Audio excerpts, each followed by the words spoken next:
గ్రామ స్వరాజ్యంపై మనతో మాడడానికి పిట్ల కొత్తయ్య మనతో ఉన్నారు.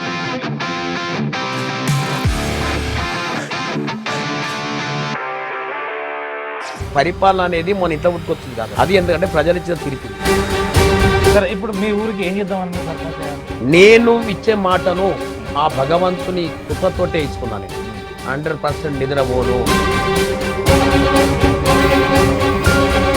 అధికారం వచ్చేంత వరకు ఆయన వాడుకున్నారు, వచ్చిన తర్వాత కదా ఆయన ఎలుగొట్టు. తీర్మాల్ మల్లన్న అనేటోడు నిజంగానే చెప్తున్నా, మా మా బీసీలకు నినాదంతో ఎత్తుకొని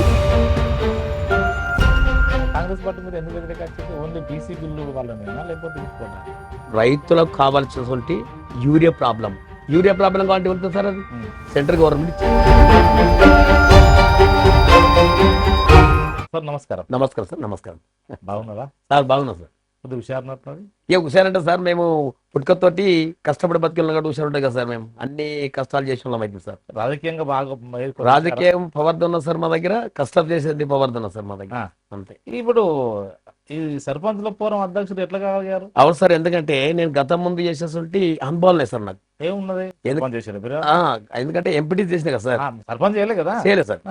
ఎంపీటీ చేసిన కాబట్టి జనరల్ బాడీ మీటింగ్ లో కానీ ప్రతి ఒక్క ఏది ఇప్పుడు ఎవరన్నా రైతులకు గాని లేకపోతే ఇప్పుడు గ్రామ సమస్యపై బాగా విమర్శిస్తుంటే మీరు ఏందయ్యా ఇప్పుడు మా వాళ్ళు టిఆర్ఎస్ వాళ్ళు కాబట్టి మీరు కాంగ్రెస్ వాళ్ళు మీరు అది అంటే అప్పుడు కూడా అప్పుడు టిఆర్ఎస్ ఉండే హవాలా, ఆ హవాలో నేను ఎంపీటీసీ గెలిచింది, ఇది కాంగ్రెస్ పార్టీ తరఫున గెలిచి కూడా వాళ్ళకు పూర్తిగా వాళ్ళు ఎంత వాళ్ళు ఉంటాయి కదా సార్. ఎందుకు ఉంటారు వాళ్ళకు? కోరం వాళ్ళకి ఉండే, తర్వాత అధ్యక్షుడు వాళ్ళే ఉంటారు కదా సార్. ఇప్పుడు ఎంపీపీ వాళ్ళేనాయి, సర్పంచ్ వాళ్ళేనాయి. అప్పుడు ఏంటంటే నేను ఒక్కరిని ఇద్దరు ముగ్గురు ఉన్నామండి మేము. ఆ ముగ్గురుతో అయినా పూర్తి ఎప్పుడంటే ఏమయ్యా మీరు పరిపాలన చేసినందుకు వచ్చారా లేకపోతే ఏమన్నా మీ స్వార్థం కోసం వచ్చారా? ఇది పరిపాలన అనేది మన ఇంట్లో పుట్టుకొచ్చింది కాదు, అది ఎందుకంటే ప్రజలు ఇచ్చిన తీర్పు. ఇది ఈ ప్రజా తీర్పుకు మేము అందరం వచ్చినామండి. కానీ మీ కూరం చేయించుకొని మీ వాళ్ళకి న్యాయం చేయాలని ఉద్దేశం ఉంటుంది, బాగుండదు. ప్రతి వానికి న్యాయం చేయండి. మీరు ఓటుతో గెలిచిన వాళ్ళే, నేను ఓటుతో గెలిచినా కదా. సో దాన్ని దృష్టిలో పెట్టుకునేనా మీకు ఈ ఫోరం వచ్చింది? అది పెట్టి నాకు మా యొక్క కాంగ్రెస్ పార్టీ యొక్క సర్పంచులు ఈ వీళ్ళెవరు ఇంకా మా వాళ్ళు ఇండిపెండెంట్ గెలిచిన వాళ్ళు మాకు వచ్చేసి కొంత సహకారంతో నేను సర్పంచుల ఫోరము అధ్యక్షుడు ఎన్నుకున్నాను. ఏం చేద్దాం సర్పంచుల ఫోరం? ఒక్కటిసారి ఇప్పుడు నేను వచ్చింది ఎందుకంటే ప్రజల కోసం. ఎక్కడైనా కానీ ఇన్ని రోజులు కూడా టిఆర్ఎస్ 10 సంవత్సరాలు పరిపాలన చేసింది. ఆ పరిపాలన కోసం నేను ఏం చేసినంటే, మాకు ఇప్పుడు దుబ్బాక నియోజకవర్గం ఇది. దుబ్బాక నియోజకవర్గంలో 10 సంవత్సరాలు ఉంటే ఆనాడు సర్గీయులు ఎవరు చెరుకు ముత్యం రెడ్డి గారు, ఆయన మాకు రోడ్డు తెచ్చి రోడ్డు పోసి ఆ బీట్ రోడ్ గా మార్చింది ఘనత ఆయనది. ఎవరు? ఈ రోడ్ అవును సార్, అది చాలా ప్రమాదంగా. అయితే ఇప్పుడు అది లేదు సార్. మీరు ఇప్పుడు మీకు కనబడ్డది కదా సార్, ఏనాడు బోటంగా కాదు, అక్కడ కనబడ్డది కనుక వాళ్ళు ఏం చేశారంటే ఆ రోజు నాడు కూడా నేను అప్పుడు టీడీపీ అయ్యమంటు సార్. టీడీపీ అయ్యమలో కూడా నేను పూర్తి ముత్యం రెడ్డి గారికి అనుసంధానం. నేను ఈ రోడ్ అంతా వచ్చింది మేమే సార్. ఆయన పట్టుకొని కష్టపడి ఏం కాలేదు సార్. ఇప్పటి వరకు ఆ ఎంపీ గారు పోయినరు, ఏది ఎంపీ గారు కూడా బీజేపీ నుంచి ఇవాళ మన పోయిన రఘునందన్ రావు అని ఎంపీ, ఏది ఎమ్మెల్యే, ఏది ఉప ఎన్నికలు, ఆయన కూడా 3 సంవత్సరాలు పరిపాలన చేస్తారు. మట్టి కూడా పోయలే ఆయన. తర్వాత పోతుంటే శ్రీనివాసరెడ్డి అనేటోడు చాలా మంచి సార్, ఏది ముత్యం రెడ్డి గారు కొడుకు. ఆయన చాలా కష్టపడుతున్నాడు సార్. కష్టపడితే కూడా చెప్పుకుంటా కదా సార్, పార్టీ పరంగా మారుతుంది సార్. ఇది ఎందుకంటే ఒక లీడర్ సార్, ఆయన ఒక లీడర్కి ఎదిగింది కనుక మాకు ఆయన ఓడిపోయినా గానీ మాకు చాలా కార్యకర్తలను పట్టుదలతో కార్యక్రమం ఏర్పడేసుకున్నాను సార్. నేను ఆయన కోసం బూటకమ్మంటే నాకు అవసరం లేదు. ఇదే కొత్తబారెడ్డి 10 సంవత్సరాలు ఎంపీగా ఉన్నాడు సార్. ఆయన 10 సంవత్సరాలు ఎంపీగా ఉండి ఇప్పుడు ఎమ్మెల్యే గెలిచింది సార్. కనీసం రోడ్డు మీద కూడా కనబడుతుంది సార్. మీరు వచ్చారు కదా సార్, నేను మాట్లాడేది గొప్పదం కాదు, మీరు చూసారు. దానికోసం కూడా అంటే మీ ఒక గ్రామం కాకపోవచ్చు, మిగతా అయితే కదా, మిగతా అన్ని ఎక్కడైనా అయిపోయినాయి సార్. దుబ్బాకలో ఎక్కడ వరకలేదు సార్. దుబ్బాకల ఏమున్నా మరి ఇంకేది ఇప్పుడు శ్రీనివాస్ రెడ్డి ఉన్నాడు కదా, మరి మీదే కదా అధికారము, మీ ఇన్ఛార్జ్ తో మరి మీరైనా చేసుకోవచ్చు కదా. అదే సార్ ఇప్పుడు చేస్తున్నాం, అదే ప్లాన్. ఇప్పుడు ఎందుకనంటే ఈ వచ్చే మార్చి నుండి 100% రోడ్లకు తర్వాత వస్తుంటే ఇప్పుడు ఇప్పుడు ఇవి ఉంటాయి కదా సార్ మన ఏది ఫైనాన్స్ కానీ ఇవన్నీ 14th కానీ 15th కానీ చేసే అవకాశాలు ఆయన ఏర్పాటు చేస్తున్నాడు. సరే ఇప్పుడు మీ ఊరికి ఏం చేద్దామని మీరు సర్పంచ్ అయ్యారు? మా ఊర్లో ఒకటి సార్ నాకు కావాల్సింది ఫస్ట్ ఈ రోడ్డును బాగు చేయాలి ఒకటి. రెండోది వచ్చేసి 2 రోడ్లు సార్, ఒకటి గుడికందలో మండల్ రోడ్, అది అంటే మౌలిక సదుపాయాలు ఏర్పాటు చేయాలి. మౌలిక సదుపాయాలు ఏర్పాటు చేయాలి సార్. షాపింగ్ సెంటర్ సార్ అవి మిగిలిపోయి ఉన్నాయి, అవిటిని మెరుగుపరచాలి. నాది ఎందుకంటే ఒక పేద తల్లి పుట్టినా కాబట్టి ఒక పేద వర్గానికి పూర్తి అంకితతో పనిచేయాలి. నేను ఉన్న కుటుంబం ముట్టలేదు, ఉన్నోళ్ళైనా లేదు, అది అది కాదు కదా సర్పంచ్ అంటే సర్పంచ్ సార్. సర్పంచ్ ని అందరు గౌరవించిన గెలిపించింది కనుక వాళ్లకు నేను 5 సంవత్సరాలు పూర్తిగా వాళ్ళ సహకారం. నేను సార్ వచ్చేసి 48 సార్. నేను తక్కువట్లే కదా, ఇక తక్కువ అంటే ఏంటో సార్ నాకు వచ్చిన, ఎందుకంటే నా పై వాళ్ళు కూడా ప్రతి ముగ్గురం అయితే కదా సార్, ముగ్గురు దాంట్లో ప్రజలు తీర్పిచ్చారు. అదృష్టంలోనూ అదృష్టం కాదు సార్, నా ప్రజలే నాకు దీవెనలు తెప్పించారంటే. ఒక్కసారి ఆయన ప్రాంప్ట్ మనిషి, ఆయన ఏదున్నా దొంగతనం మాట్లాడు, ఆయన ఉన్నది ప్రాంప్ట్గా మాట్లాడతాడు. ఆయన నన్ను చూసి ఓటేశారు సార్. నిజంగా సర్పంచ్ కి పవర్స్ బాగుంటాయా? ఉంటాయి సార్. ఏముంటాయి? ఏమంటే సార్ ఆయన ప్రధాన పౌరుడు. ఎవరు? సర్పంచ్ అంటే రాష్ట్రపతి లెవెల్లో, రాష్ట్రపతి లెవెల్లో ప్రధాన పౌరుడు అంటే సర్పంచ్. హక్కులు ఉంటాయి అంట, అన్ని హక్కులు. నిజమేనా? నిజం సార్, నిజం. అవి 100% వినియోగించుకోవాలి. కానీ ప్రభుత్వం అంత ప్రాధాన్యత ఇస్తలేదు కదా సార్. ఇస్తుంది సార్, ఇస్తుంది. ప్రభుత్వం లేకుంటే సర్పంచ్ లేకుంటే సార్ ఇప్పుడు సెంట్రల్ గవర్నమెంట్ కూడా సహకరిస్తుంది కదా సార్. సెంట్రల్ గవర్నమెంట్ కూడా అనుకూలంగా సహకరిస్తుంది. ఇప్పుడు 2 సంవత్సరాలల్లా ఈ సర్పంచులు గాని ఎంపీటీసీలు గాని ఎవరు లేకుండా ఇప్పుడు ఏమందంటే ఇది స్పెషల్ ఆఫీసర్ పరిపాలన. దాంట్లో గ్రామాలు ఎన్నికమైన సార్ ఇవి. మరి మీ కాంగ్రెస్ పార్టీ కారణం అదిగా సార్. ఇప్పుడు ఎలక్షన్ పెట్టాలి కదా, అప్పుడు అదిగా సార్ ఎలక్షన్ పెడదామంటే బీసీ నినాదం కదా సార్. మీరే ఇచ్చారు కదా, అది చేసినాం కదా సార్. చేసినాం సార్. బీసీ నినాదం అనేది ప్రభుత్వం ఏర్పడిన తొలి అసెంబ్లీలోనే 42% రిజర్వేషన్ మేము ప్రకటిస్తామని చెప్పారు. Okay sir, okay. అయితే దాన్ని బట్టి మేము సార్ ఇప్పుడు మా రాష్ట్రం మళ్ళీ కోర్టుకు పొమ్మని కూడా మీ వాళ్ళే అంటారు, పోయినరు దాన్ని ఆపినరు, అయిపోయింది. ఇంకేముంది సార్? ఒక్కటి సార్, మీరు అను విధంగానే మేము మాట్లాడేది అంటే బీసీ నినాదం అనేది 42 రిజర్వేషన్ కలిగించే అవకాశం, 42 రిజర్వేషన్ కలిగించే బాధ్యత కాంగ్రెస్ పార్టీ తీసుకున్నా సార్. అయితే ఏమన్నా సార్, ఏమందంటే రాష్ట్రంలో కాంగ్రెస్ పార్టీ అనుకూలంగా వచ్చింది. అయితే మిగతా రాష్ట్రాలకు కర్ణాటక, ఇది ఒక తెలంగాణ సంబంధం లేదా? అదిగా సార్, అదే ఇస్తాం సార్, ఇస్తాం ఇప్పుడు కూడా. కానీ సెంటర్ అది సార్ ఒకటి. ఇప్పుడు ఎందుకంటే అసెంబ్లీలో అన్ని ప్రతిపక్షాలు కూర్చున్నాయి సార్. అన్ని ప్రతిపక్షాలు కూర్చుండి తీర్మానం మీద సంతకాలు చేసేసారు. ఇవాళ బీజేపీ వాళ్ళు వస్తున్నారు సార్, వాళ్ళు వచ్చి కూడా మేము బీసీలకు కట్టుబడి ఉన్నామని చెప్తున్నారు. అందులో మాట్లాడింది ఒకటి, మళ్ళీ బయటకు వచ్చి ఏం మాట్లాడుతున్నారు వాళ్ళు, మేమేసమే సాధ్యం అవుతుందా తెలంగాణలో బీసీ నినాదం 40? అదే ఇలా ముస్లింలు ఉన్నారు, వాళ్ళు ఉన్నారు, వీళ్ళు ఉన్నారు అని వాళ్ళు అంటారు. అయితే ఇప్పుడు బీసీలు ఓబీసీ, నేను ఇంకో ముస్లిం చెప్తాను. తెలంగాణ వచ్చింది, దొరల పాలన వచ్చింది. ఓకే. రెండోసారి రెడ్ల పాలన వచ్చింది. తేడా ఉండదు అంటే తేడేమిటి సార్? అంతే కదా. ఇప్పుడు వాళ్ళు దొరలు, వీళ్ళు రెడ్లు. Okay sir. అదే పొయ్యి ఉంచాలి, పొయ్యిలో పడ్డం, అంతే కదా. నేను అట్లాంటి సార్. మరి ఇప్పుడు దొరవయ్యి రెడ్లు వచ్చారు సార్, మీరు అనే విధమే కరెక్టే. కానీ రెడ్డి అనేవాడు ఏం చేస్తుండే, ఇవాళ మేము బీసీలకు అన్యాయం చెప్తాడు, అన్యాయం చేస్తున్నాడు సార్. బీసీలకు 42% అని పెడితేనే అది అమలు కాకపోతేనే ఇవాళ మనము కంప్లీట్ గా ఇవాళ అందుకోసమనే ఎలక్షన్ ఆపాల్సి సార్. లేదంటే ఎలక్షన్ అయిపోయేది. ఇప్పుడు అయినా జనరల్ మాత్రం ఇప్పుడైతే బీసీలు మేలుకున్నారు సార్, 100% మేలుకున్నారు. కానీ ఇంకోటి, బీసీలు ఇంకా ఏకతాటిపైకి రావాల్సిన అవసరం ఉందా లేదా? ఉందా సార్? తెస్తాం. మరి వస్తారా? తెస్తాం సార్, 100% తెస్తాం. ఎందుకనంటే ఈ రోజు నాడు ఇవాళ మా కష్టపరంగా చెప్తున్నాం సార్, అంత జనములో మనము క్యాస్ట్ పరంగా కాకుండా కూడా ఇప్పుడు ఈ లీగల్ గా క్యాస్ట్ పరంగా ఏమున్నది, వాళ్ళు ఇప్పుడు 60 ఏళ్ళు ఎప్పటికి మొత్తం వాళ్ళే కదా అంతా ఉన్నాయి సార్. ఆనాడు వీళ్ళు అలవాటు చేసింది కదా సార్, అది అలవాటు చేసింది ఎంత పోతుంది. అయితే మనకు కూడా మా బీసీలు కూడా ఏకమైతుండ్రు కావాలి, మా బీసీలు ఏకమైతుండ్రు. మా బీసీ ప్రవర్ధన కలుపుకోవాలి సార్. ఎందుకంటే ఇది బీసీ అనేది ఒకటి కాదు సార్. ఇప్పుడు సబ్బన కులాలు సబ్బన కులాలు ఉంటాయి సార్. ఒకటి అందరు కలవాలి, అందరు కలిసి దీన్ని ఒక ముడి తీసుకొచ్చినప్పుడు ఏమైందంటే ఆ గడిల పాలన దొరలు పోయి ఈ రెడ్డిలో పోయి బీసీ నినాదంతో మన మరి ఫోరం పోతుంది మీది 100% ఏం పోదు సార్ పోయిన ఎందుకనా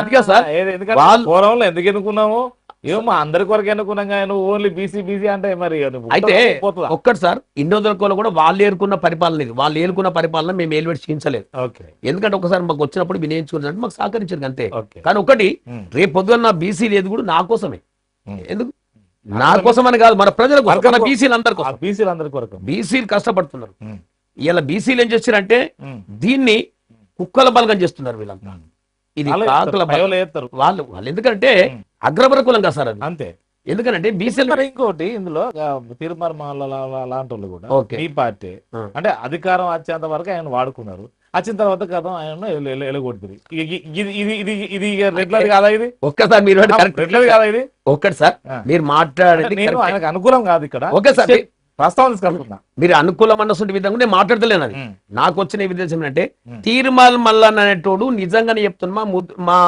మా బీసీలకు నినాదంతో ఎత్తుకొని 100% పోరాటం చేస్తున్నాడు కానీ ఆయన విధానం ఏంటంటే సార్ కాంగ్రెస్ పార్టీ నుంచే నిజంగా ఆయన ఎమ్మెల్సీ గెలిచింది మరి ఆయన మీ కాంగ్రెస్ పార్టీ వచ్చింది మరి అది కూడా గుర్తుపెట్టుకోవాలి మేము అట్లేదు సార్ ఆయన ఇప్పుడు సభలు అందరు సార్ ఒక్కసారి 10 సంవత్సరాలు ఇదే బీఆర్ఎస్ పరిపాలన టిఆర్ఎస్ సార్ బీఆర్ఎస్ అంటే మొన్న వచ్చింది టిఆర్ఎస్ పరిపాలన చూసారు కాబట్టి దీంట్లో అవకతవకలు కనబడుతున్నది ప్రజలందరూ ఒక్కసారి కాంగ్రెస్ పార్టీ అనేది కులం మాదం లేకుండా కాంగ్రెస్ పార్టీకి అవకాశం ఇచ్చిన సందర్భం తప్ప ఇవాళ బీసీలు గాని ఎస్సీలు గాని ఎస్టీలు గాని ఆయన పాత్ర అయితే ఉంది కదా ఉన్నది సార్ అయ్యా ముందుకు పోయింది కదా ఆయన తెచ్చిండ్రు ఆ తర్వాత సస్పెండ్ చేసారు అయిపోయి ఇంకేమన్నా ఆయన చేసుకుంది కదా సార్ ఇప్పుడు ఆయన సస్పెండ్ లేదు సార్ ఆయన ఎందుకంటున్నా నేను ఇక్కడ చాలా క్లారిటీ ఉంటాను ఓకే సార్ ఓకే బీసీలు వాళ్ళు ఏం చేసినా ఒకటి కావాలి కదా ఒకటి కావాలి అంతే ఓసీ ఏది అగ్రవర్ణాలు వాళ్ళు ఏం చేసినా ఎంత సంపాదించుకున్నా ఇంకా ఏ కారణాలు ఉన్నా ఏ కేసులున్నా వాళ్ళు ఒకటైనప్పుడు అరే ఆయన ఎట్లాంటి అయితే మీ బీసీల కొరకు అయితే కొట్లాడుతాను కదా మరి మీరు ఒకటి కావాలన్నా వద్దా మరి ఎందుకు సస్పెండ్ అయ్యిండ్రు ఆయన కారణం ఏంది అసలు ఆయన మీద అభియోగం ఏందని ఏ ఒక్క ఎమ్మెల్యే అన్నా ఓ మంత్రి అన్నా బీసీలన్నా ఏదన్నా పోరాటం ఏమైనా చేసిరా ఏం చేయలేదు సార్ ఎందుకు చేయలేదంటే ఈయన దగ్గర నుంచి లోపం ఏంటంటే 50 ఉండేది సార్ ఉంటే 50 ఉంటే సార్ 50లో లోపాలు ఉంటాయి అదిగా సార్ మేమంటే తీర్మార్ మల్లన్న అనేటోడు పోతుంది కానీ మనం ఆయన చాలా మంచిది సార్ ఆయన అదే మరి ఆయన కోసం తీయడం మాట్లాడడానికి అవసరం లేదు ఓకే ఒకటి ఏంటంటే ఆయన తీర్మార్ మల్లన్న అంటే బీసీ నినాదానికి చాలా గొప్పవాడు కదా చేయండి చేస్తాం సార్ ఎట్లా చేస్తాం చెప్పండి ఇప్పుడు ఆయన కూడా ఇప్పుడు ప్రతి ఒక్క పార్టీ ఉంటుంది సార్ ఇప్పుడు పార్టీ పెట్టుకున్నాడు కానీ అది నేను ఒకటి సార్ బీసీలలో ఏ పార్టీ అయితే మొత్తం ఒకటి కాండి అయితాం సార్ సమయము సమయం పుంజుకొస్తుంది సార్ మిమ్మల్ని కానియరు కదా ఎందుకని సార్ మేము గట్టిదల పట్టుదలతో పనిచేస్తాం సార్ మేము పట్టుదలతో పనిచేస్తాం బీసీలకు 100% మేము కాదు సార్ ఇప్పుడు మా పిల్లలు ఎదిగే కాలం వచ్చింది వాళ్ళు ఎడ్యుకేటెడ్ తయారవుతున్నారు వాళ్ళని అసలు రాజకీయాలకు రాకుండా చేస్తారు కదా ఏం లేదు మేము ముందుకు తీసుకొస్తాం కదా సార్ వాళ్ళని ముందు కోర్టుకు నువ్వు పెట్టి ఏది నువ్వు కోర్టుకు పోతాం సార్ కోర్టుకు కూడా ఇప్పుడు మీ కొడుకును పెట్టనుంటున్నా పెడతాం సార్ ఇప్పుడు మళ్ళీ ఇప్పుడు కొడుకునే కాదు యంగర్స్ పెట్టాలంటున్నా సార్ మీరు మాట్లాడింది 100% కరెక్ట్ అది అంటే అట్లాంటి యంగర్స్ కావాలి ఇప్పుడు అదిగా సార్ ఇప్పుడు ఏమైందంటే నాకు వారసుడు నా కొడుకు అనేటోడిని ఇవాళ నేను ఏం చేసినట్టే మాట్లాడినో నా గ్రామాన్ని మెప్పించుకున్నా నా కొడుకు బలంతో కూడా నేను ఒక సర్పంచ్ ఎదిగిన ఆయన రేపు పొద్దున చేస్తున్నా ఆయనని ఎదిగించే కార్యక్రమం ఏర్పాటు చేసుకుంటా ఎందుకనంటే నా కొడుకు కరేపించుకున్నా సార్ నేను ఇప్పుడు ఆయనకు లోకంలో జ్ఞానం తెచ్చే బాధ్యత నాది నాతో నా సొంత కొడుకు పొజిషన్ చేసుకున్నాక మళ్ళీ మిగతా వాళ్ళకు కూడా వాళ్ళు కూడా నా కొడుకులు నా బిడ్డలు వాళ్ళను కూడా ఈ విధంగా ఎదిగిస్తాం మీ గ్రామానికి నా గ్రామానికి 5 సంవత్సరాల కాలంలో 5 సంవత్సరాలు చేద్దాం అనుకుంటున్నాను నేను ఒకటి సార్ ఇప్పుడు నా మౌలిక వసతులు అంటే మౌలిక వసతులు అనే ఆలోచన ఉంటుంది సార్ ఇప్పుడు నాకు కావాల్సిందంటే చాలా వెనకబడినది ఊరిది ఓకే ఇప్పటిదాకా ఇది పరిపాలన చేసిన వాళ్ళకు అర్థమవుతుంది సార్ ఇప్పుడు 2 పంటలు పండే సౌకర్యం ఉందా ఉన్నాయి సార్ ఉన్నది 2 పంటలు పండుతాయి రైతులు కూడా ఎందుకంటే మొన్న కొంచెం ఇబ్బంది ఏంటంటే పోయిన కాలంలో వడగల వాన వచ్చి ఓకే, అది వేరు. అన్ని కాలం చేస్తే ఏం చేయలేం కానీ అయ్యా పోయిన సార్ దానికి వాటర్ సోర్స్ అయితే ఉంది. వాటర్ సోర్స్ ఉంది, మంచిగా ఉన్నది. ఎందుకనంటే ఇప్పుడు వర్షాకాలంతో ఎందుకంటే మాకు ఎలాంటి ప్రాబ్లం సార్, వర్షాలు బాగా పడుతున్నాయి. దాంతో మల్లన సాగర్ అని ఉన్నది, దాంతో ఏమొస్తుంది సార్ ఇప్పుడు దాంతో గ్రౌండ్ వాటర్ పెరిగింది. గ్రౌండ్ వాటర్ ఏం పెరగలేదు సార్, అది గ్రౌండ్ వాటర్ ఏం పెరగలేదు. కాకపోతే ఏంటంటే ఆ లీడ్ ఇస్తే కదా సార్, లీడ్ ఇస్తే చెరువులు నిండుకుంటూ వచ్చేసి అందరు రైతులు సుఖంగానే ఉన్నారు. ఓకే, ఇక దానికైతే ఏం నష్టం లేదు. గ్రామంలో ప్రతి ఒక్కరికి అందుబాటులో ఉంటారా? అందుబాటులో ఉంటాం. ఏమన్నా మొన్న ఏమన్నా వరాలు ఇచ్చిందా మీకు అంటూ మేనిఫెస్టో చేసుకున్నారా? మేనిఫెస్టో మేము ఒకటి చేసాం సార్. మేనిఫెస్టోకు నేను విడుదల చేసినంటే, నేను అధికారంలోకి వచ్చి నన్ను గెలిపించుకుంటే ప్రత్యేకించి ఇల్లు లేని నిరుపేదకు ఇల్లు ఇప్పించే బాధ్యత నాది.